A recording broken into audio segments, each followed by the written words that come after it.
পড়ে শোনাচ্ছিলাম H.G. ওয়েলসের বিখ্যাত science fiction the island of doctor Moreau. উপন্যাসটির আজ সপ্তম এবং শেষ পর্ব।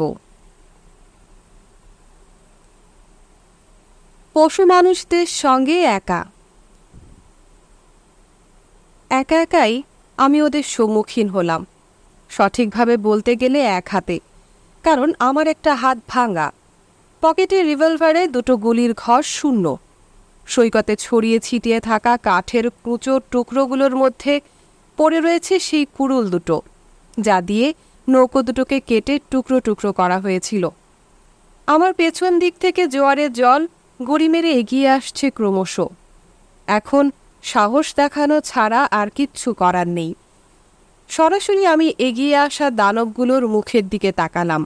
আমার দৃষ্টি এড়িয়ে ওরা এধারে পড়ে থাকা দেহগুলোর গন্ধ শুঁকতে লাগল। কয়েক পা এগিয়ে গিয়ে আমি নেকড়ে মানুষের দেহের তলায় পড়ে থাকা রক্তমাখা চাবুকটা তুলে নিলাম। বাতাসে চাবুকটা হাঁকড়াতেই ওরা থমকে দাঁড়িয়ে আমার দিকে তাকালো। বললাম, অভিবাদন করো, মাথা নিচু করে বসো। ওরা ইতস্তত করতে লাগলো। একজন হাঁটু নোয়ালো। আমার হৃৎপিণ্ডটা তখন মুখের কাছে উঠে এসেছে। তবু ফের সেই হুকুম করে আমি ওদের দিকে এগিয়ে গেলাম। একজন হাঁটু মুড়ে বসল, তারপর অন্য দুজন। দর্শকদের দিকে মুখ রেখে অভিনেতা যেমনভাবে মঞ্চ দিয়ে হেঁটে যায়, অনেকটা তেমনিভাবে পশু মানুষগুলোর দিকে দৃষ্টি রেখে আমি মৃতদেহগুলোর দিকে এগিয়ে গেলাম। তারপর আইন শিক্ষকের দেহে পা রেখে বললাম, এরা আইন ভেঙেছিল, তাই এদের খুন করে ফেলা হয়েছে। আইন শিক্ষক, এমনকি দ্বিতীয় চাবুকধারীকেও। আইন সবার চাইতে বড়। এসো, দেখে যাও। কেউ রক্ষা পায় না। এগিয়ে আসতে আসতে ওদের একজন বলল, কেউ রক্ষা পায় না। আমি বললাম, তাই আমার হুকুম শুনে চলো। ওরা উঠে দাঁড়িয়ে প্রশ্নালু দৃষ্টিতে একে অন্যের দিকে তাকাতে লাগলো। ওখানে দাঁড়াও। কুড়ুল দুটো তুলে নিয়ে আমি তাদের ফলা দুটো হাতের বাঁধনটার সঙ্গে ঝুলিয়ে নিলাম। তারপর মন্টগোমেরি রিভলভারটা তুলে নিয়ে দেখি তখনও সেটার দুটো ঘরে গুলি ভরা রয়েছে।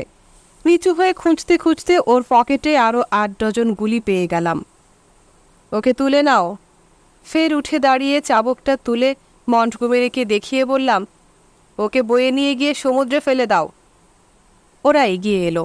স্পষ্টই বোঝা যাচ্ছিল মন্টগোমেরিকে ওরা তখনও ভয় পাচ্ছে, কিন্তু আমার লাল চাবুকের ভয় তার চাইতেও বেশি। তাই খানিকক্ষণের দ্বিধাগ্রস্ত মনোভাব, ফের কয়েকবার চাবুকের আস্ফালন এবং চিত্রিত হুকুমের পর ওরা অনিচ্ছা সত্ত্বেও মন্টগোমেরিকে তুলে নিয়ে সমুদ্রের দিকে এগিয়ে গেল। নেমে পড়ল সমুদ্রের ঝিলমিলে জলে। আরও যাও, আরও দূরে নিয়ে যাও ওকে। বাঘসন্ধি অবধি জলে নেমে ওরা আমার দিকে ফিরে তাকালো। বললাম, এবারে ছেড়ে দাও। এবং পরক্ষণেই জলের বুকে মৃদু শব্দ তুলে মন্টগোমেরির দেহটা উধাও হয়ে গেল। আমার বুকের ভেতর কি যেন একটা ডেলা পাকিয়ে উঠল। ভাঙা গলায় বললাম, বেশ। ওরা ভয়ে ভয়ে তাড়াহুড়ো করে জলের ধার অবধি উঠে এলো। তারপর আবার পেছন ফিরে সমুদ্রের দিকে তাকালো, যেন মন্টগোমেরি প্রতিশোধ নিতে জল থেকে উঠে আসবেন। এবারে এগুলো। অন্য মৃতদেহগুলোকে দেখিয়ে আমি বললাম, যেখান থেকে মন্টগোমেরিকে জলে বিসর্জন দেওয়া হয়েছিল, এবারে ওরা সন্তর্পণে সেদিকটা এড়িয়ে গেল। আড়াআড়িভাবে প্রায় 100 গজ এগিয়ে গিয়ে জলে ভাসিয়ে দিল 4টে পশু মানুষকে। ওরা যখন মলিংয়ের বিকৃত দেহটা বিসর্জন দিতে নিয়ে যাচ্ছে, তখন হঠাৎ পেছনে হালকা পায়ের শব্দ শুনে আমি চকিতে ঘুরে দেখি আমার কাছ থেকে গজ 12 দূরেই সেই বিশাল হায়না শুয়োরটা। মাথা নিচু করে সে জ্বলন্ত দৃষ্টিতে তাকিয়ে রয়েছে আমার দিকে। মুহূর্তের জন্যে আমরা দুজন দুজনের দিকে তাকিয়ে রইলাম। তারপর চাবুকটা ফেলে দিয়ে আমি চট করে পকেট থেকে রিভলভারটা বের করে নিলাম, কারণ এই দ্বীপে এখন ওই আমার সবচাইতে বড় শত্রু। প্রথম ছুতোতেই আমি ওকে শেষ করে ফেলতে চাইলাম। হয়তো এটা অন্যায়, কিন্তু সেই রকম সিদ্ধান্তই আমি নিয়েছিলাম। অন্য যে কোনো দুটো পশু মানুষের চাইতে ওকে আমার অনেক বেশি ভয়। আমি জানতাম ওকে বাঁচতে দেওয়া আমার জীবনের পক্ষে আশঙ্কাজনক। নিজেকে গুছিয়ে নিতে হয়তো আমার কয়েক মুহূর্ত সময় লেগেছিল, তারপরেই চিৎকার করে বললাম, মাথা নিচু করো।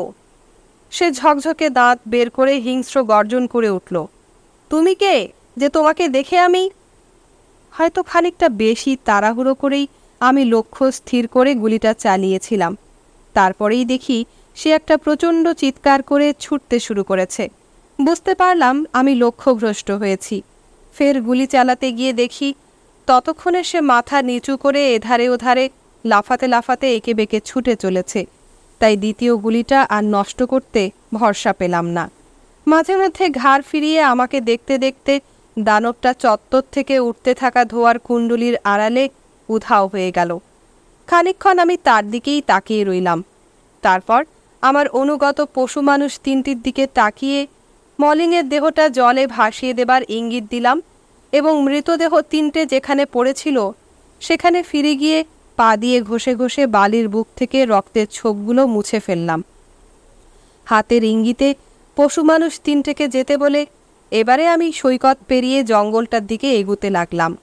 আমার হাতে উদ্যত রিভলভার, কুড়ুল দুটোর সঙ্গে চাবুকটাও গুজে নিয়েছি হাতের বাঁধনের সঙ্গে। আসলে যে পরিস্থিতিতে আমি পড়েছি সে সম্পর্কে একটু ভেবে দেখার জন্যে আমি ভীষণভাবে একা হতে চাইছিলাম। তখন আমি বুঝতে পারছিলাম সবচাইতে ভয়ঙ্কর ব্যাপার হচ্ছে সমস্ত দ্বীপের মধ্যে এমন কোনো নিরাপদ জায়গা নেই যেখানে আমি একটু একা হয়ে নিশ্চিন্ত মনে বিশ্রাম নিতে পারি বা ঘুমোতে পারি। দ্বীপে আসার পর থেকে আমি আশ্চর্যভাবে নিজের শারীরিক শক্তি ফিরে পেয়েছি, কিন্তু এখনও আমি সহজেই বিচলিত হয়ে উঠি। বেশি চাপের মুখে পড়লেই আমার শরীরটা ভেঙে পড়তে চাই। আমি বুঝতে পারছিলাম এখন মানুষ পশুদের কাছে আমার শ্রেষ্ঠত্বটা প্রতিষ্ঠা করে নেওয়া দরকার। ওদের আস্থাভাজন হয়ে আমাকে নিজের নিরাপত্তা গড়ে নিতে হবে। কিন্তু আমি কিছুতেই ভরসা পাচ্ছিলাম না। তাই আবার সৈকতে ফিরে গিয়ে প্রবাল প্রাচীরের দিকে এগিয়ে যাওয়া একটা নিচু জায়গার দিকে এগুতে লাগলাম। এখানে বসে বসে আমি চিন্তা করতে পারবো। আমার পিঠ থাকবে সমুদ্রের দিকে আর মুখ থাকবে দ্বীপের দিকে, যাতে হঠাৎ কেউ এসে আমাকে আক্রমণ করতে না পারে। হাঁটুতে চিবুক ঠেকিয়ে আমি ওখানেই বসে পড়লাম। আমার মাথার ওপরে প্রখর রোদ, মনে প্রচণ্ড দুশ্চিন্তা। ভাবছিলাম উদ্ধার পাওয়া অবধি, যদি আদৌ কোনোদিন উদ্ধার পাই, এই দ্বীপে আমি কি করে বেঁচে থাকব? যথাসম্ভব ঠান্ডা মাথায় আমি সম্পূর্ণ পরিস্থিতিটা আবার নতুনভাবে ভেবে দেখার চেষ্টা করছিলাম, কিন্তু মনের আবেগ অনুভূতিকে সরিয়ে রাখা একেবারে অসম্ভব হয়ে উঠল। তাই মনটা অন্য জায়গায় ঘুরিয়ে নিলাম। ভাবতে লাগলাম মন্টগোমেরির হতাশার কারণটার কথা। উনি বলেছিলেন ওরা বদলে যাবে, অবশ্যই বদলে যাবে। আর মোরো যেন কি বলেছিলেন দিনের পর দিন একটু একটু করে ওদের মধ্যে পশুত্বের লক্ষণগুলো আবার ফিরে আসে। হায়না সুরটার কথা ভেবে দেখলাম। স্পষ্ট বুঝতে পারলাম আমি ওকে না মারলে ওই দানবটাই আমাকে মেরে ফেলবে। আমার দুর্ভাগ্য, আইন শিক্ষক মরে গেছে। এখন ওরা জেনে গেছে ওরা নিজেরা যেমন খুন হয় চাবুকধারীদেরও তেমনি করে খুন করা যায়।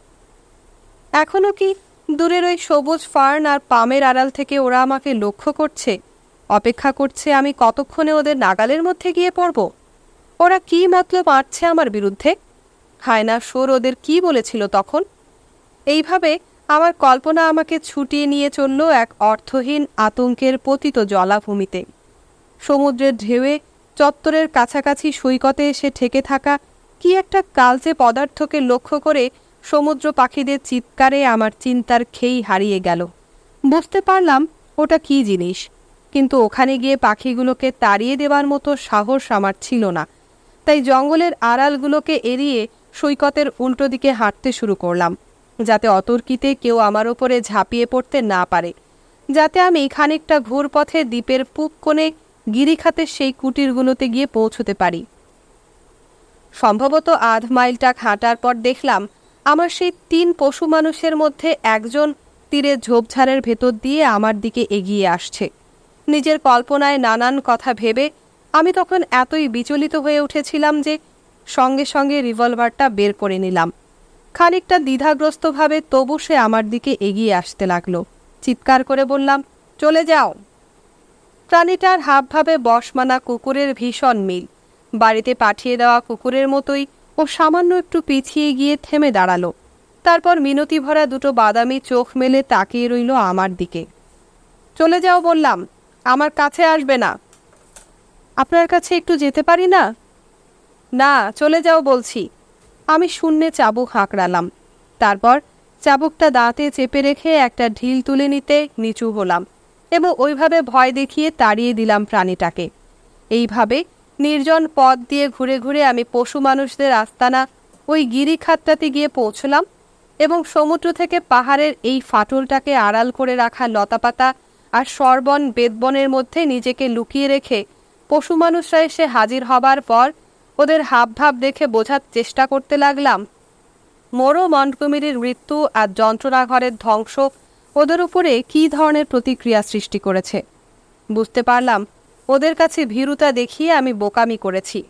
ভোরবেলাকার সাহসটা যদি আমি বজায় রাখতে পারতাম, নির্জন কল্পনায় নানান কথা ভেবে সেই সাহসটাকে যদি আমি উবে যেতে না দিতাম, তাহলে মোরোর ছেড়ে যাওয়ার রাজদণ্ডটা তুলে নিয়ে আমি হয়তো পশু মানুষদের শাসন করতে পারতাম। কিন্তু সেই সুযোগ হারিয়ে আমি নিজেকে স্রেফ ওদের দলপতির আসনে নামিয়ে এনেছি। দুপুরের দিকে ওদের মধ্যে কয়েকজন এসে গরম বালিতে উবু হয়ে বসে রোদ পোয়াতে লাগলো। অবশেষে খিদে তেষ্টার জ্বালায় আমার ভয় কেটে গেল। রিভলভারটা হাতে নিয়ে আমি ঝোপঝাড়ের আড়াল থেকে বেরিয়ে এসে ওদের দিকে এগিয়ে গেলাম। একটা নেকড়ে মেয়ে মুখ ঘুরিয়ে আমার দিকে তাকালো, তারপর অন্যরাও। ওদের মধ্যে কেউই উঠে দাঁড়িয়ে আমাকে অভিবাদন করার চেষ্টা করল না। ক্লান্ত দুর্বল শরীরে আমিও এতগুলোকে তাই নিয়ে পীড়াপিড়ি করতে সাহস পেলাম না। এগিয়ে যেতে যেতে প্রায় মিনতি জানাবার মতো কণ্ঠস্বরে বললাম, আমি খাবার চাই। কুটিরে খাবার আছে? আমার দিক থেকে চোখ সরিয়ে নিয়ে একটা শ্বাস শুয়োর ঝিমিয়ে ঝিমিয়ে বলল। ওদের পেরিয়ে আমি ছায়া আর দুর্গন্ধময় প্রায় নির্জন গিরিখাতটাতে গিয়ে ঢুকলাম। একটা শূন্য কুটিরে বসে কিছু ফলমূলও খেয়ে নিলাম। ক্লান্তিতে আমার চোখ জড়িয়ে আসছিল। প্রবেশপথটার মুখে কিছু ভাঙা ডালপালা সাজিয়ে সেদিকে মুখ রেখে রিভলভারটাতে হাত রেখে আমি হালকা তন্দ্রায় তলিয়ে গেলাম। ভরসা ছিল হঠাৎ কেউ আমাকে আক্রমণ করতে এলে শুকনো ডালপালাগুলোতে যে শব্দ হবে তাতেই আমার ঘুম ভেঙে যাবে। পশু মানুষদের রূপান্তর। এইভাবে ডক্টর মোরোর দ্বীপে পশু মানুষদের মধ্যে আমিও ওদের একজন হয়ে উঠলাম। ঘুম যখন ভাঙল তখন চারদিক অন্ধকার হয়ে গেছে। ব্যান্ডেজের ভেতরে হাতটাতে যন্ত্রণা হচ্ছিল। উঠে বসে প্রথমে চিন্তা করতে লাগলাম আমি কোথায় আছি। শুনতে পেলাম বাইরে কর্কশ কণ্ঠে কারা যেন কথাবার্তা বলছে।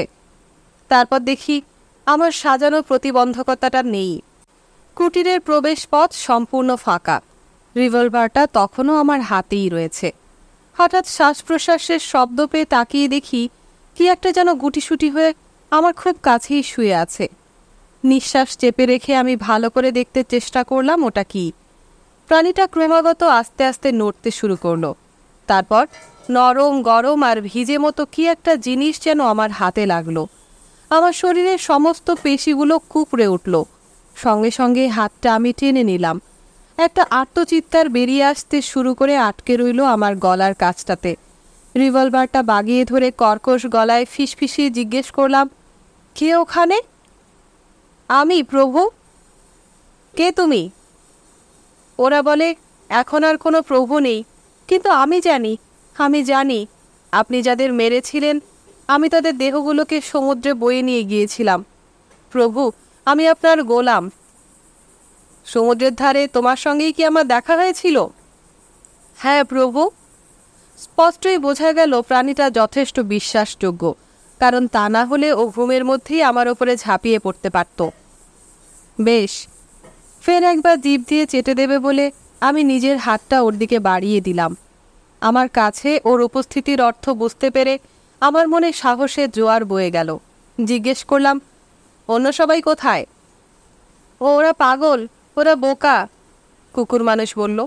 এখনও ওরা ওধারে বসে বলাবলি করছে প্রভু মরে গেছেন, দ্বিতীয় চাবুকধারীও মরে গেছেন, আর একজন যে সমুদ্রের জলে নেমে গিয়েছিল সে আমাদেরই মতো। এখন আমাদের কোনো প্রভু নেই, চাবুক নেই, যন্ত্রণাঘরও নেই, সব শেষ হয়ে গেছে। আইন আমরা ভালোবাসি, আইন মেনেও চলব, কিন্তু যন্ত্রণা, প্রভু বা চাবুক আর নেই, কোনো দিনও থাকবে না। ওরা এই সমস্ত বলছে, কিন্তু আমি জানি প্রভু, আমি জানি। অন্ধকারে হাত বাড়িয়ে আমি কুকুর মানুষের মাথা চাপড়ে দিলাম। বা বেশ, শিগগিরই আপনি ওদের সবাইকে মেরে ফেলবেন? হ্যাঁ, শিগগিরই। কয়েকদিন বাদেই আমি ওদের সবাইকে মেরে ফেলব। সবাই মারা পড়বে, শুধু তুমি বাদে। প্রভু যাকে মারতে চান তাকেই মারেন। কুকুর মানুষের কণ্ঠস্বরে খানিকটা তৃপ্তির রেশ ফুটে ওঠে। সময় না হওয়া অবধি ওরা বোকার মতোই বেঁচে থাকুক, ওদের পাপের বোঝা বেড়ে চলুক। তুমি ওদের জানতে দিও না যে আমিই প্রভু। প্রভুর ইচ্ছে সর্বদাই ভালো। কিন্তু একজন পাপ করেছে, দেখতে পেলেই তাকে আমি মেরে ফেলব। যেমনি আমি তোমাকে বলবো ওই যে সে, অমনি তুমি তার উপরে ঝাঁপিয়ে পড়বে। যে সমস্ত পুরুষ আর মেয়েরা ওখানে একত্রে জড়ো হয়েছে, এখন আমি তাদের সঙ্গে দেখা করতে যাব। কুকুর মানুষের দেহের আড়ালে প্রবেশপথটা মুহূর্তের জন্য অন্ধকার হয়ে উঠল। ওকে অনুসরণ করে আমি যেখানে গিয়ে দাঁড়ালাম, কিছুদিন আগে মোটামুটি ঠিক ওখানে দাঁড়িয়েই আমি শুনতে পেয়েছিলাম মোরো তার স্ট্যাগ হাউন্ডটাকে নিয়ে আমাকে তাড়া করে আসছেন। কিন্তু এখন রাত, আমার চারদিকে দুর্গন্ধে ভরা গিরিখাতটা সম্পূর্ণ অন্ধকার। দূরে রোদ ঝলমলে সবুজ ঢালটার জায়গায় আমি দেখতে পেলাম একটা লাল অগ্নিকুণ্ড। তার সামনেই ইতস্তত পায়চারি করে বেড়াচ্ছে কয়েকটা পিঠকুঁজো ছায়া মূর্তি। দূরে অন্ধকার গাছের সারি, ওপরের ডালপালাগুলো যেন তার ওপরে কালো লেসের একটা ঝালর মেলে রেখেছে। গিরিখাতের প্রান্ত দিয়ে চাঁদটা সবেমাত্র উঠে এসেছে। দ্বীপের আগ্নেয় মুখগুলো থেকে সর্বদা উঠে আসা একরাশ বাষ্পের রেখা চাঁদের মুখে যেন একটা দাগ টেনে দিয়েছে। নিজেকে সাহস দেবার জন্যে আমি কুকুর মানুষকে বললাম, আমার সঙ্গে সঙ্গে চলো। কুটিরগুলোর ভেতর থেকে আমাদের দিকে উঁকি মারতে থাকা ছায়ামূর্তিগুলোকে সম্পূর্ণ উপেক্ষা করে সরু পথটা দিয়ে আমরা দুজনে পাশাপাশি এগুতে লাগলাম। আগুনের কাছাকাছি যারা ছিল তারা কেউই আমাকে অভিবাদন করার চেষ্টা করল না। অনেকেই আমাকে অবজ্ঞা করল, যেন বড়াই করেই অবজ্ঞার ভান দেখালো। চারদিকে তাকিয়েও আমি হায়না শুয়োরকে দেখতে পেলাম না। সর্বসমেত বোধহয় জনকুড়ি পশু মানুষ উবু হয়ে বসে আগুনের দিকে তাকিয়েছিল অথবা কথা বলছিল পরস্পরের সঙ্গে। তিনি মরে গেছেন, মরে গেছেন, প্রভু মরে গেছেন। আমার ডান দিক থেকে বানর মানুষ বলে উঠল, যন্ত্রণাঘর, যন্ত্রণাঘর আর নেই। তিনি মরেননি, উঁচু গলায় আমি বললাম, এখনও তিনি আমাদের লক্ষ্য করছেন। কথাটা শুনে ওরা চমকে উঠল। 20 জোড়া চোখ লক্ষ্য করতে লাগলো আমাকে। আমি বললাম, যন্ত্রণাঘর এখন নেই, কিন্তু আবার হবে। প্রভুকে তোমরা দেখতে পাচ্ছ না, কিন্তু এখনও তিনি ওপর থেকে তোমাদের কথা শুনছেন। ঠিক ঠিক, কুকুর মানুষ বলল। আমার দৃঢ় উক্তিতে ওরা বিচলিত হয়ে উঠল। কোনো পশু হিংস্র বা যথেষ্ট ধূর্ত হতে পারে, কিন্তু একমাত্র মানুষই পারে মিথ্যা কথা বলতে। একজন বলল, হাতে ব্যান্ডেজ বাঁধা মানুষটা অদ্ভুত কথা বলছে। আমি ঠিকই বলেছি, বললাম। যন্ত্রণাঘরের প্রভু আবার ফিরে আসবেন। আইন যে ভাঙবে তার কপালে অশেষ দুঃখ। ওরা বিস্মিত দৃষ্টিতে একে অন্যের দিকে তাকাচ্ছিল। আমি নির্বিকার ভঙ্গিতে একটা কুড়ুল দিয়ে মাটিতে কোপ মারতে লাগলাম। লক্ষ্য করলাম আমি মাটির বুকে যে গভীর ক্ষতের সৃষ্টি করছি, ওরা তা দেখছে। একসময় ছাগল মানুষ একটা সন্দেহ প্রকাশ করলো। আমি তাকে জবাব দিলাম। তারপর গায়ে ফুটকি ফুটকি দাগলা একটা প্রাণী আপত্তি জানালো। ক্রমে আগুনটাকে ঘিরে রীতিমতো তর্ক বিতর্ক শুরু হয়ে গেল। প্রতি মুহূর্তেই আমি নিজের আপাত নিরাপত্তা সম্পর্কে আরও বেশি করে নিশ্চিত হয়ে উঠছিলাম। প্রথম দিককার মতো তখন আমি আর কথা বলতে বলতে প্রচণ্ড উত্তেজনায় বেদম হয়ে উঠছি না। ঘণ্টাখানেকের মধ্যেই বেশ কয়েকজন আমার কথাটাকে সত্যি বলে মেনে নিল, আর বাকিরা রইল সন্দেহে দোলায়িত অবস্থায়। আমার শত্রু হায়না শুয়োরের জন্যে আমি সর্বক্ষণ সতর্ক দৃষ্টি মেলে রেখেছিলাম, কিন্তু তার আর দেখা মিলল না। মাঝে মাঝে এক একটা সন্দেহজনক গতিবিধি আমাকে চমকে দিচ্ছিল, কিন্তু অতি দ্রুত আমার মনে আত্মবিশ্বাস গড়ে উঠল। তারপর চাঁদটা যখন মাঝ আকাশ থেকে ঢলে পড়ল, তখন শ্রোতারা একে একে হাই তুলতে শুরু করলো, নিভু নিভু আগুনের আভায় অদ্ভুত দাঁতগুলো বের করে। প্রথমে একজন, তারপর আরেকজন, এমনি করে ওরা ফিরতে লাগলো গিরিখাতে নিজেদের ডেরায়। নিস্তব্ধতা আর অন্ধকারের ভয়ে আমিও ওদের সঙ্গী হলাম, কারণ আমি বুঝতে পারছিলাম একা থাকার চাইতে ওদের কয়েকজনের মধ্যে থাকা অনেক বেশি নিরাপদ। এইভাবে ডক্টর মৌরদ দ্বীপে আমার দিন যাপনের দীর্ঘতর পর্যায়টি শুরু হলো।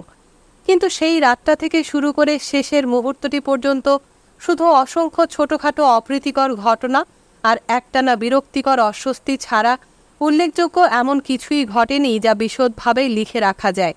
অথচ স্মৃতির গভীরে এমন অনেক কিছুই রয়ে গেছে যা আমি লিখে রাখতে পারতাম, যা ভোলার জন্যে আমি উৎসাহী আগ্রহে নিজের ডান হাতটা তুলে ধরতে রাজি আছি সর্বদা। কিন্তু তাতে আমার কাহিনীর কিছু সুবিধে হবে না। ভাবতে অবাক লাগে কি করে আমি অত তাড়াতাড়ি ওই দানবগুলো জীবনধারার সঙ্গে মিশে গিয়েও ফের আত্মবিশ্বাস খুঁজে পেয়েছিলাম।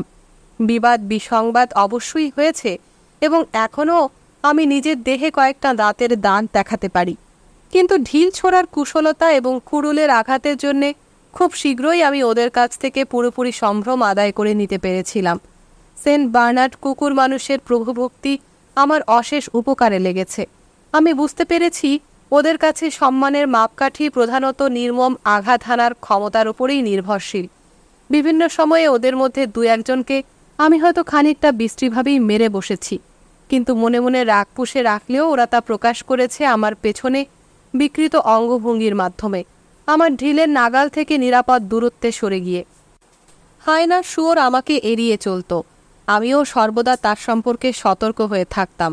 আমার সমস্ত সময় সঙ্গী কুকুর মানুষ তাকে নিদারুণ ঘৃণা করত, ভয়ও করত তেমনি।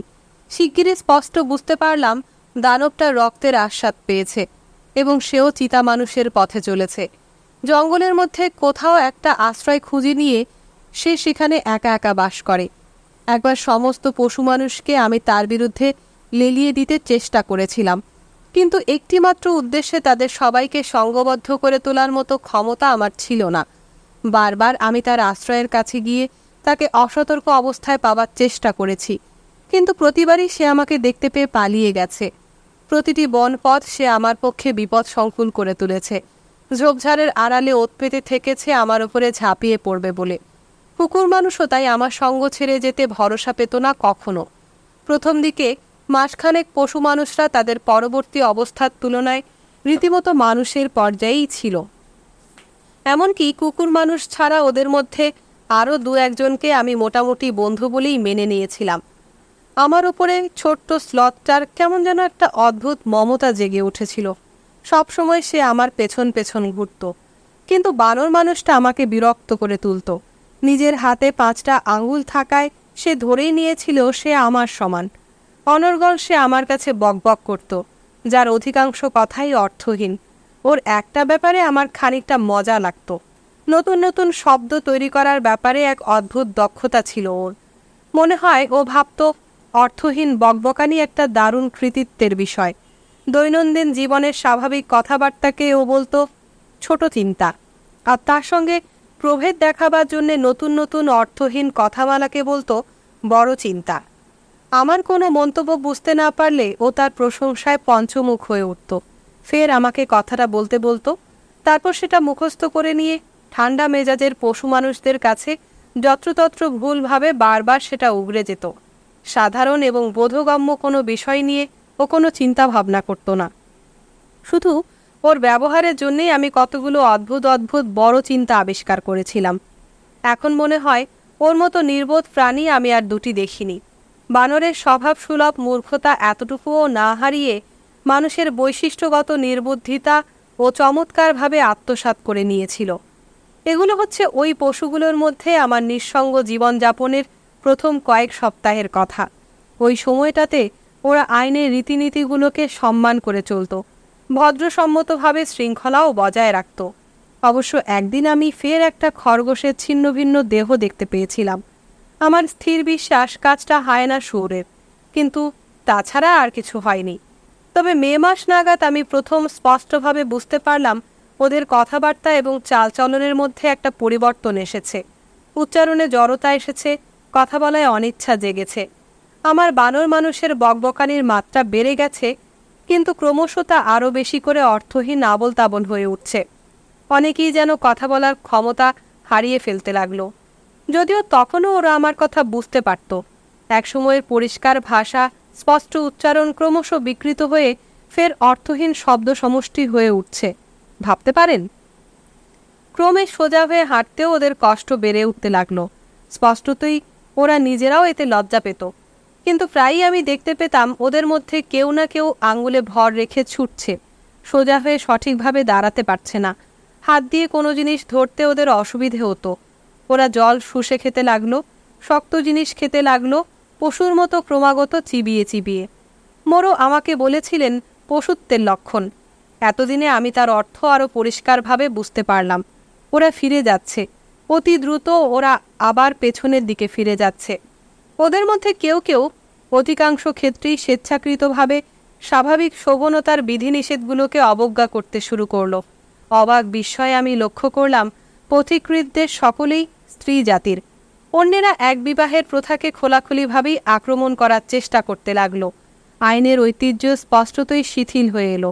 আমার কুকুর মানুষ একটু একটু করে আবার কুকুর হয়ে গেল। দিনে দিনে সে ক্রমশ মুখ, চতুষ্পদ আর রোমশ হয়ে উঠল।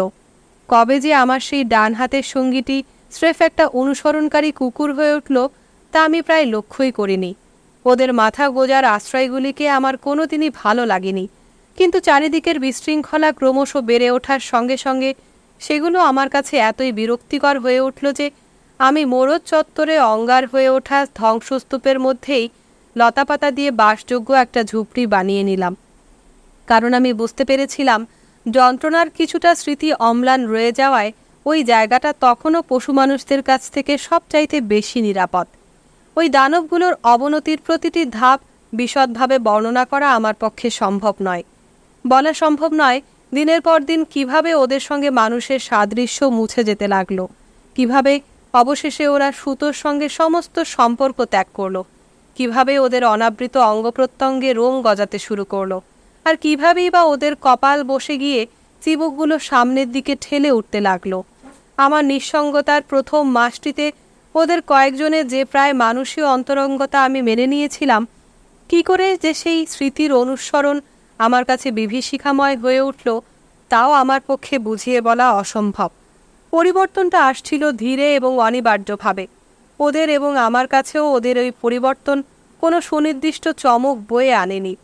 তখনও আমি নিরাপদেই ওদের মধ্যে ঘুরে বেড়াই, কিন্তু আমার ভয় হতে লাগলো এবারে নিশ্চয়ই সেই চমকটা আসবে। সেন্ট বার্নার্ড কুকুর মানুষ আমার পেছন পেছন চত্বরের ভেতরে এসে ঢুকত। তার পাহারায় খানিকটা নিশ্চিন্ত মনেই আমি কিছু সময় ঘুমোতে পারতাম। ছোট্ট স্লথটা আমার সঙ্গ ছেড়ে ফের তার স্বাভাবিক জীবনে ফিরে গিয়েছিল। গাছের ডালে ডালে ঘুরেই সে দিন কাটায়। পশু বশকারীরা যেমন এক খাঁচায় আবদ্ধ বিভিন্ন জন্তুর সুখী পরিবার দেখিয়ে বেড়ায়, আমাদেরও তখন ঠিক তেমনি অবস্থা। অবশ্য পাঠক চিড়িয়াখানায় যেমনটি দেখে থাকেন, এই প্রাণীগুলো তখনও ঠিক ততটা পশুর পর্যায়ে নেমে যায়নি। তখনও এরা সাধারণ ভালুক, নেকড়ে, বাঘ, ষাঁড়, শুয়োর বা বন মানুষ হয়ে ওঠেনি। ওদের প্রত্যেকের মধ্যেই খানিকটা অদ্ভুত ব্যাপার রয়ে গেল। ওদের প্রত্যেকের মধ্যেই মোরও এক পশুর সঙ্গে অন্য কোনো পশুর মিশ্রণ ঘটিয়েছিলেন। কারোর দেহে বেশিরভাগটাই হয়তো ভালুকের, কারোর বেড়ালের, কারোর বা ষাঁড়ের, কিন্তু প্রত্যেকের মধ্যে অন্য কোনো জন্তুর ছাপ রয়ে গেছে। ওদের মধ্যে প্রায় খসে পড়া মনুষ্যত্বের লক্ষণ তখনও মাঝে মধ্যেই আমাকে চমকে দিত। কেউ কেউ হয়তো মুহূর্তের জন্যে কথা বলার শক্তি ফিরে পেত, আবার কারো মধ্যে হয়তো অপ্রত্যাশিতভাবে দেখতে পেতাম সোজা হয়ে হাঁটার করুণ প্রচেষ্টা। আমার মধ্যেও নিশ্চয়ই অদ্ভুত অদ্ভুত কিছু পরিবর্তন এসেছিল। আমার গায়ে ঝুলত ছেঁড়া ফাটা নোংরা পোশাক, তার ফাঁক দিয়ে উঁকি মারত গায়ের রোদে পোড়া চামড়া, মাথার চুলগুলো লম্বা হয়ে জট বেঁধে গিয়েছিল। শুনতে পাই এখনও নাকি আমার চোখে এক আশ্চর্য উজ্জ্বলতা রয়ে গেছে চকিত আর সতর্ক দৃষ্টিভঙ্গিমা। প্রথম দিকে আমি দিনের বেলাটা দক্ষিণ দিকের সৈকতে জাহাজের প্রতীক্ষায় বসে থাকতাম। আশা করতাম কোনো জাহাজ আসবে, জাহাজের জন্য প্রার্থনা জানাতাম ঈশ্বরের কাছে। ভেবেছিলাম বছর ঘুরলে ইপিকাকুয়ানহা হয়তো এদিক দিয়েই ফিরবে, কিন্তু সে আর কোনোদিনই ফিরল না। 5 বার আমি জাহাজের পাল দেখলাম, ধোয়া দেখলাম 3 বার, কিন্তু কেউই দ্বীপের কূলে এসে ভিড়ল না। সৈকতে আমি সর্বদাই আগুন জ্বেলে রাখতাম, কিন্তু দ্বীপটার আগ্নেয়গিরি সম্পর্কে পরিচিতি থাকায় কেউই সেদিকে ভ্রুক্ষেপ করত না। সেপ্টেম্বর অক্টোবর নাগাদ আমি একটা ভেলা তৈরির কথা চিন্তা করতে শুরু করলাম। ততদিনে আমার ভাঙা হাতটা সেরে গেছে, 2 হাতই কর্মক্ষম। কিন্তু প্রথমটাতে দেখলাম এ কাজে আমি নেহাতি অক্ষম। জীবনে কোনোদিন ছুতোরের কাজ করিনি, তাই দিনের পর দিন শুধু পরীক্ষামূলকভাবে গাছ কেটে কেটে বাঁধা অভ্যেস করতে লাগলাম। দড়ি ছিল না, এমন কিছুও খুঁজে পেলাম না যা দিয়ে দড়ির কাজ চালানো যায়।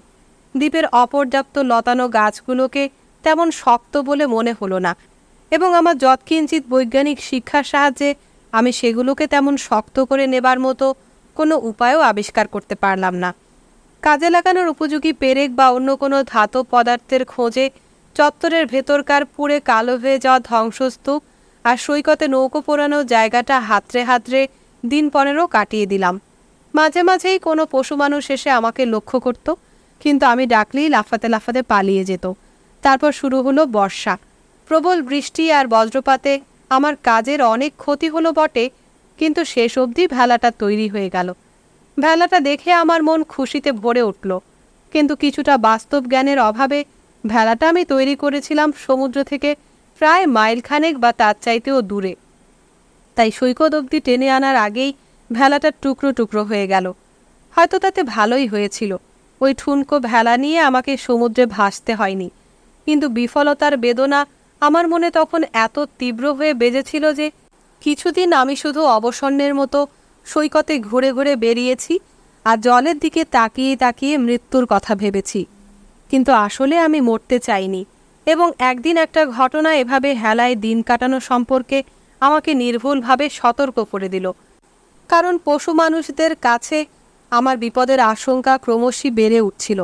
সেদিন চত্বরের পাঁচিলের ছায়ায় শুয়ে সমুদ্রের দিকে তাকিয়ে আছি, হঠাৎ গোড়ালিতে কিসের একটা ঠান্ডা স্পর্শ লাগতেই চমকে উঠে দেখি ছোট্ট স্লটটা চোখ পিটপিট করে আমার মুখের দিকে তাকিয়ে রয়েছে। বহুদিন আগেই সে কথা বলার শক্তি এবং চটপটে চলনভঙ্গিমা হারিয়ে ফেলেছে। তার গায়ের লোমগুলো ক্রমশ ঘন হয়ে উঠছে, হাতের থাবা হয়ে উঠেছে আরও বিকৃত। আমার দৃষ্টি আকর্ষণ করতে পেরেছে দেখে সে একটা অস্ফুট আওয়াজ তুলে ঝোপগুলোর দিকে একটু এগিয়ে গেল, তারপর ফিরে তাকালো আমার দিকে। প্রথমে আমি তার মতলবটা বুঝতে পারিনি, তারপরেই মনে হলো আমাকে সে পেছন পেছন যেতে বলছে। জঙ্গলে ঢুকেই সে গাছে উঠে পড়ল, কারণ মাটিতে হাঁটার চাইতে লতানো গাছ ধরে ঝুলে ঝুলেই সে এখন বেশি তাড়াতাড়ি এগোতে পারে। হঠাৎ একটা ফাঁকা জায়গায় পৌঁছেই আমি সেই বীভৎস দৃশ্যটা দেখতে পেলাম। দেখলাম আমার সেন্ট বার্নার্ড কুকুর মানুষটা মরে পড়ে রয়েছে। তার দেহের সামনে উবু হয়ে বসে হায়না শুয়োর থাবা দিয়ে তার কেঁপে কেঁপে ওঠা দেহটাকে চেপে ধরে ছিঁড়ে ছিঁড়ে মাংস খাচ্ছে আর মনের আনন্দে মৃদু গর্জন করছে। আমাকে এগুতে দেখেই দানবটা জ্বলন্ত চোখ দুটো তুলে আমার দিকে তাকালো, তারপর রক্তমাখা দাঁতগুলো বের করে গর্জন করে উঠল হিংস্র ভঙ্গিতে। আমাকে দেখে সে এতটুকু ভয় পায়নি বা লজ্জাও পায়নি। মনুষ্যত্বের শেষ চিহ্নটুকুও তার ভেতর থেকে উধাও হয়ে গেছে। আমি আরও এগিয়ে গেলাম, তারপর থেমে দাঁড়িয়ে বের করে নিলাম রিভলভারটা। অবশেষে এতদিন বাদে আমি ওর মুখোমুখি হলাম। পিশাচটা পালিয়ে যাবার কোনো লক্ষণই প্রকাশ করল না, কিন্তু তার কান দুটো পেছন দিকে টান টান হয়ে উঠল, গায়ের রোয়াগুলো খাড়া হয়ে উঠল আর শরীরটা গুটিয়ে নিল সম্পূর্ণ ওতপাতার ভঙ্গিমায়। তার চোখ দুটোর মাঝখানে লক্ষ্য স্থির করে আমি গুলি চালালাম। সঙ্গে সঙ্গে সে সোজা আমার ওপরে লাফিয়ে পড়ল। আমি ছিটকে পড়লাম মাটিতে। তার দেহের পেছনের অংশটা আমার দেহের ওপরে পড়েছিল, কিন্তু ভাগ্যক্রমে আমি যেখানে চেয়েছিলাম গুলিটা ঠিক তার সেখানেই লেগেছিল। তাই শূন্যে থাকা অবস্থাতেই তার মৃত্যু হয়। কোনো রকমে তার শরীরের নিচ থেকে গুড়ি মেরে বেরিয়ে এসে আমি কাঁপতে কাঁপতে উঠে দাঁড়ালাম, তাকালাম ওর কেঁপে কেঁপে ওঠা দেহটার দিকে। এই বিপদটা অন্তত কেটে গেছে, কিন্তু আমি জানতাম এ ধরনের পরবর্তী বিপদগুলোর মধ্যে এটা সবেমাত্র প্রথম। ভাঙা ডালপালাগুলো দিয়ে চিতা সাজিয়ে লাশ দুটোকে পুড়িয়ে দিলাম।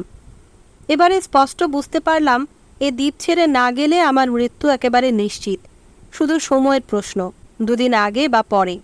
ইতিমধ্যে দু একজন ছাড়া সমস্ত পশু মানুষই গিরিখাতের কুটিরগুলো ছেড়ে বনে জঙ্গলে নিজেদের অভিরুচি মতো আশ্রয় খুঁজে নিয়েছে।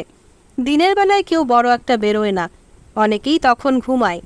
তখন নতুন কেউ এলে মনে করবে দ্বীপে কোনো জনপ্রাণী নেই, কিন্তু রাতের বাতাস তাদের চিৎকারে গর্জনে বিভৎস হয়ে ওঠে। এক একবার ইচ্ছে মতো ফাঁদ পেতে বা ছুরি দিয়ে ওদের সবাইকে শেষ করে ফেলি এমন মনে হয়। যথেষ্ট গুলি থাকলে আমি নির্দ্বিধায় ওদের খুন করতে শুরু করতাম।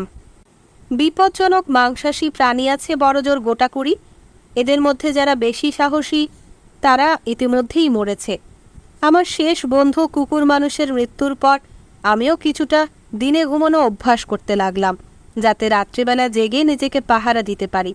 চত্বরের পাঁচিলের মধ্যেই আমি নিজের জন্য এমন একটা আশ্রয়স্থল তৈরি করে নিয়েছিলাম, যার প্রবেশপথটা ভীষণ সংকীর্ণ, যাতে কেউ সেখানে ঢুকতে গেলেই যথেষ্ট আওয়াজ হয়। প্রাণীগুলো ইতিমধ্যে আগুনের ব্যবহারও ভুলে গেছে। আগুন দেখলে এখন ওরা আগের মতোই ভয় পায়। নিজের উদ্ধারের জন্যে এবারে ফের আমি একটা ভেলা তৈরি করার দিকে মন দিলাম, কিন্তু দেখলাম তাতে হাজারটা ঝামেলা।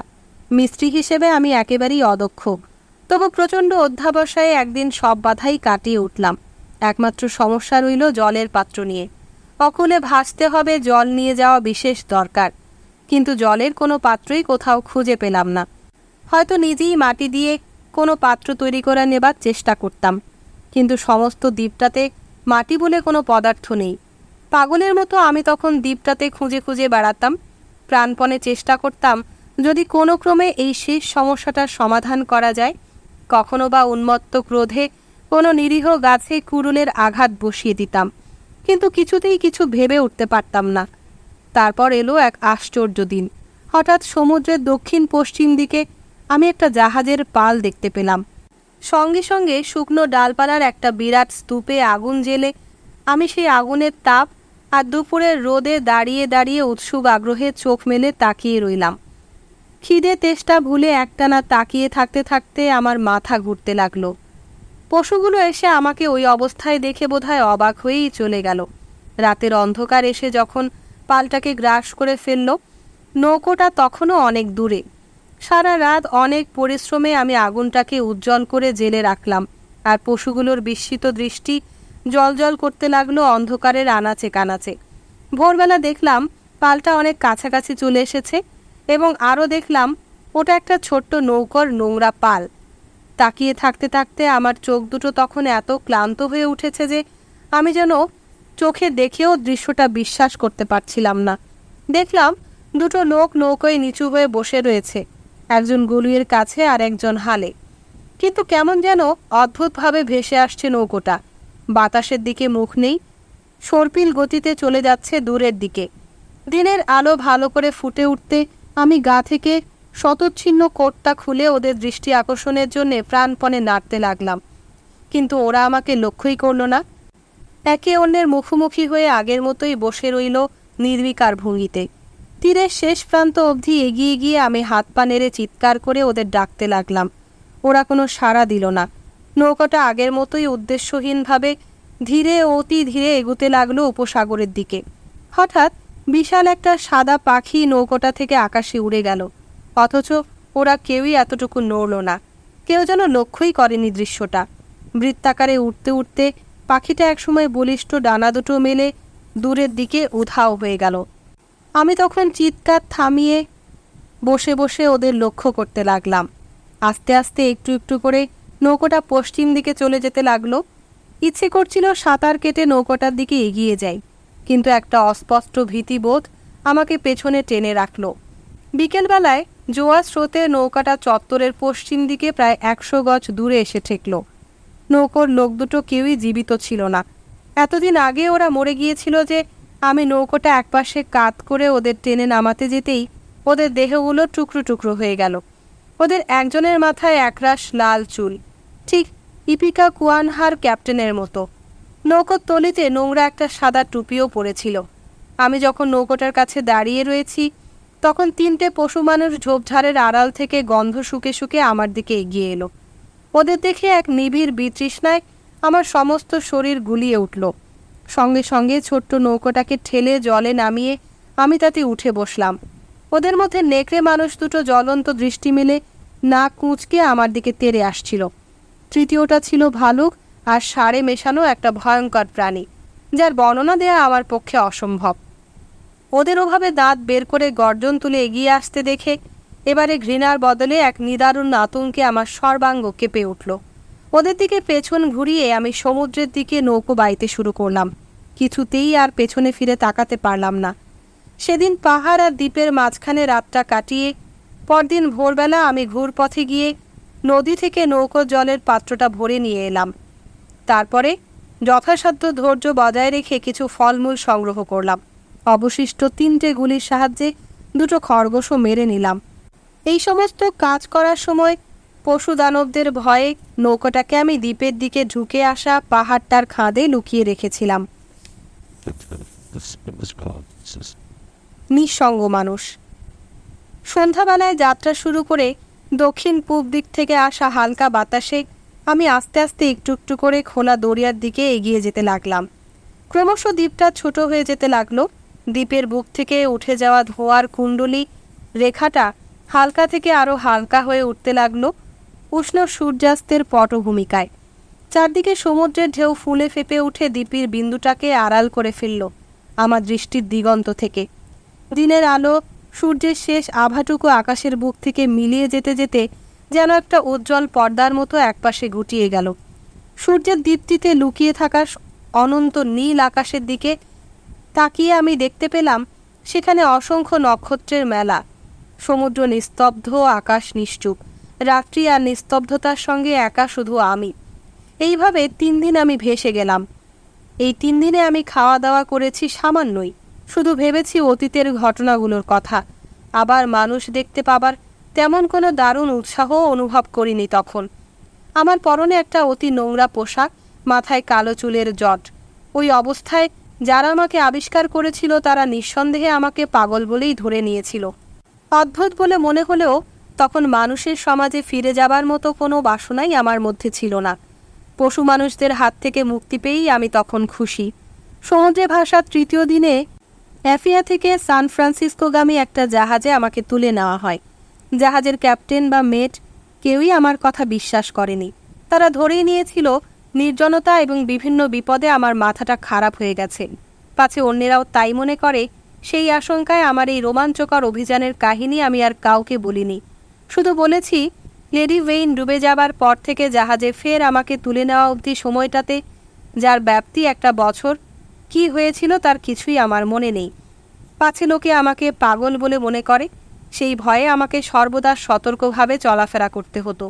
পশু মানুষদের আইন, 2 জন মৃত নাবিক, অন্ধকারে ওঁত পেতে থাকা জীব আর বেদঝোপের মধ্যে পড়ে থাকা সেই দেহটা স্মৃতি আমাকে যেন তাড়া করে বেড়াতো। অস্বাভাবিক বলে মনে হলেও মানুষের সমাজে ফিরে এসে আমার প্রত্যাশা মতো আস্থা আর সহানুভূতি পাবার বদলে দ্বীপে থাকাকালীন অনিশ্চয়তার অনুভূতিটাই যেন আমার মনে আশ্চর্যজনকভাবে বেড়ে উঠল। কেউ আমাকে বিশ্বাস করে না। পশু মানুষরা আমাকে একটা বিচিত্র প্রাণী বলে মনে করত। স্বাভাবিক মানুষও আমাকে প্রায় তাই মনে করে। কে জানে, আমার সঙ্গী পশু মানুষদের স্বভাবগত বন্যতার খানিকটা হয়তো আমার চরিত্রেও ছড়িয়ে পড়েছে। সবাই বলে আতঙ্ক একটা ব্যাধি। আজ বেশ কয়েক বছর হলো একটা অশান্ত আতঙ্ক আমার মনের মধ্যে বাসা বেঁধে রয়েছে। একটা আতপোষা সিংহ শিশু হয়তো ঠিক এই ধরনের আতঙ্কই অনুভব করে। কিন্তু আমার সমস্যাটা একেবারে বিচিত্র ধরনের। আমি কিছুতেই নিজেকে বুঝিয়ে উঠতে পারি না যে সমস্ত নারী পুরুষকে আমি দেখতে পাই তারা সবাই স্বাভাবিক মানুষ। কেবলই মনে হয় এরাও সেই পশু মানুষ। এদেরও বাইরের চেহারাটাকে চেয়েছে ছুলে মানুষের রূপ দেওয়া হয়েছে এবং কিছুদিন বাদেই এদের ভেতরে পশুত্বের লক্ষণগুলো ফের ফুটে বেরোতে শুরু করবে। একটিমাত্র মানুষকে আমি বিশ্বাস করে পুরো ঘটনাটা খুলে বলেছি। তিনি একজন মনস্তত্ত্ববিদ। মোরকে তিনি চিনতেন। মনে হয় তিনি আমার কথা কিছুটা বিশ্বাস করেছেন এবং আমাকে তিনি সাহায্যও করেছেন অনেক। দ্বীপে সেই আতঙ্ক আমার মন থেকে চিরদিনের মতো মুছে যাবে এ আশা আমি কখনোই করি না। অধিকাংশ সময় তা আমার মনের শেষ প্রান্তে পড়ে থাকে সুদূরের এক টুকরো ছোট্ট মেঘের মতো, শুধু একটা স্মৃতি, এক টুকরো ক্ষীণ অবিশ্বাস। কিন্তু কখনো কখনো সেই ছোট্ট মেঘটা ছড়িয়ে গিয়ে সারা আকাশ ছেয়ে ফেলে। তখন চারদিকের মানুষগুলোর দিকে তাকিয়ে আমি ভয়ে কেঁপে উঠি। আমি দেখতে পাই কিছু কিছু মুখ তীক্ষ্ণ, বুদ্ধিদীপ্ত, কেউ কেউ নির্বোধ বা ভয়ঙ্কর, আর অন্যেরা দ্বিধাগ্রস্ত কিংবা কপট। আমার মনে হয় ওদের মধ্যে ক্রমশ পশু প্রবৃত্তি জেগে উঠছে। দ্বীপবাসীদের যে অধপতন হয়েছিল শিগগিরই ফের তার প্রকাশ ঘটবে এক বৃহত্তর ক্ষেত্রে। আমি জানি আমার এই ধারণাটা সম্পূর্ণ অলীক। আপাত দৃষ্টিতে যাদের দেখে পুরুষ বা নারী বলে মনে হচ্ছে তারা সবাই সত্যিকারের মানুষ। চিরদিনেরা মানুষই থাকবে। মানুষের বিচার বুদ্ধি, কামনা বাসনা, কোমল অনুভূতি সমস্ত কিছুই এদের আছে। এরা কোনো অদ্ভুত আইনের গোলাম নয়। পশু মানুষদের থেকে এরা সম্পূর্ণ আলাদা। তবে ওদের দেখে আমি কুঁকড়ে উঠি। ওদের কৌতূহলী দৃষ্টি, ওদের অনুসন্ধিৎসা আর সহায়তার নাগাল থেকে আমার একা একা দূরে চলে যেতে ইচ্ছে করে। এই কারণেই আমি আজকাল শহর থেকে দূরে খোলা জায়গায় বাস করি। মনে মেঘের ছায়া জমলে আমি বাইরে বেরিয়ে আসি। বাতাসে বয়ে যাওয়া খোলা আকাশের নিচে এই নির্জন অঞ্চলটাকে আমার ভারী ভালো লাগে। তখন লন্ডনে আমি কিছুতেই মানুষের সঙ্গ এড়াতে পারতাম না। জানলা দিয়ে মানুষের কণ্ঠস্বর ভেসে আসতো। তালাবন্ধ দরজাকেও মনে হতো ভঙ্গুর এক প্রতিবন্ধক। সেখানে মনের ভ্রান্তি কাটাতে রাস্তায় বেরুলে চতুর্দিক থেকে কপট মানুষের দল ঈর্ষাপীড়িত দৃষ্টিতে আমার দিকে তাকায়। স্বাস্থ্যহীন ক্লান্ত শ্রমিকরা কাশতে কাশতে আমার পাশ দিয়ে চলে যায়। রক্তঝরা আহত হরিণের মতো ক্লান্ত তাদের দৃষ্টি, ব্যগ্র তাদের পদক্ষেপ। সামনের দিকে ঝুঁকে পড়া বিষণ্ণ বৃদ্ধের দল নিজেদের মধ্যে বিড়বিড় করতে করতে পথ চলে। কতকাল কলকল করতে করতে চলে যায় শিশুর দল। ওদের পাশ কাটিয়ে কোনো গির্জায় ঢুকলে পাদ্রির উপদেশ শুনে মনে হয় বানর মানুষের মতো উনিও বকবক করে বড় চিন্তা শোনাচ্ছেন। এমনকি পাঠাগারে গিয়ে এক মনে বইয়ের ওপর ঝুঁকে থাকা মুখগুলোকে দেখে মনে হয় ধৈর্যশীল প্রাণীরা যেন শিকারের অপেক্ষায় ওঁত পেতে রয়েছে।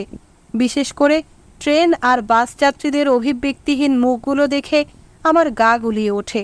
মনে হয় ওরা আমার মতো জীবন্ত নয়, ওরা সবাই মৃত। তাই একা না থাকলে আমি ট্রেনে বা বাসে চাপি না। এখনো মনে হয় আমি আর স্বাভাবিক মানুষ নই। মস্তিষ্কের এক বিচিত্র বিকৃতির জন্যেই আমি একা একা ঘুরে বেড়াই। কিন্তু ঈশ্বরকে ধন্যবাদ, এ ধরনের মানসিক অবস্থা আজকাল আমার খুব কমই হয়। শহরের বিভ্রান্তি আর কোলাহল থেকে আমি এখন নিজেকে সরিয়ে নিয়েছি। আমার চারদিকে অসংখ্য জ্ঞানের বই, আমার ছোট্ট একটা সংসার। অপরিচিত মানুষের সঙ্গে আমি দেখা সাক্ষাৎ করি না বললেই চলে। পড়াশোনা আর রসায়নশাস্ত্রের গবেষণায় আমার দিন কাটে, আর অনেক নির্মেঘ রাত কেটেই যায় জ্যোতির্বিদ্যার চর্চায়। কেন জানি না, অসীম আকাশের কোলে উজ্জ্বল হয়ে ফুটে থাকা ওই নক্ষত্রগুলোর মাঝে আমি এক সীমাহীন শান্তি আর নিরাপত্তা বোধ অনুভব করি। আমার মনে হয় আমাদের মধ্যে পশু প্রবৃত্তির ঊর্ধ্বে যা কিছু আছে তা মানুষের দৈনন্দিন উদ্বেগ, অপরাধ আর সমস্যার মধ্যে নয়, প্রকৃতির বিশাল এবং অন্তহীন নিয়মের মধ্যে অবশ্যই শান্তি আর আশার সন্ধান পাবে। আমিও আশা নিয়েই বেঁচে আছি, নয়তো বাঁচতাম না। তাই আশা আর নিঃসঙ্গতা নিয়েই শেষ হোক আমার কাহিনী। এডওয়ার্ড প্রেন্ডিক।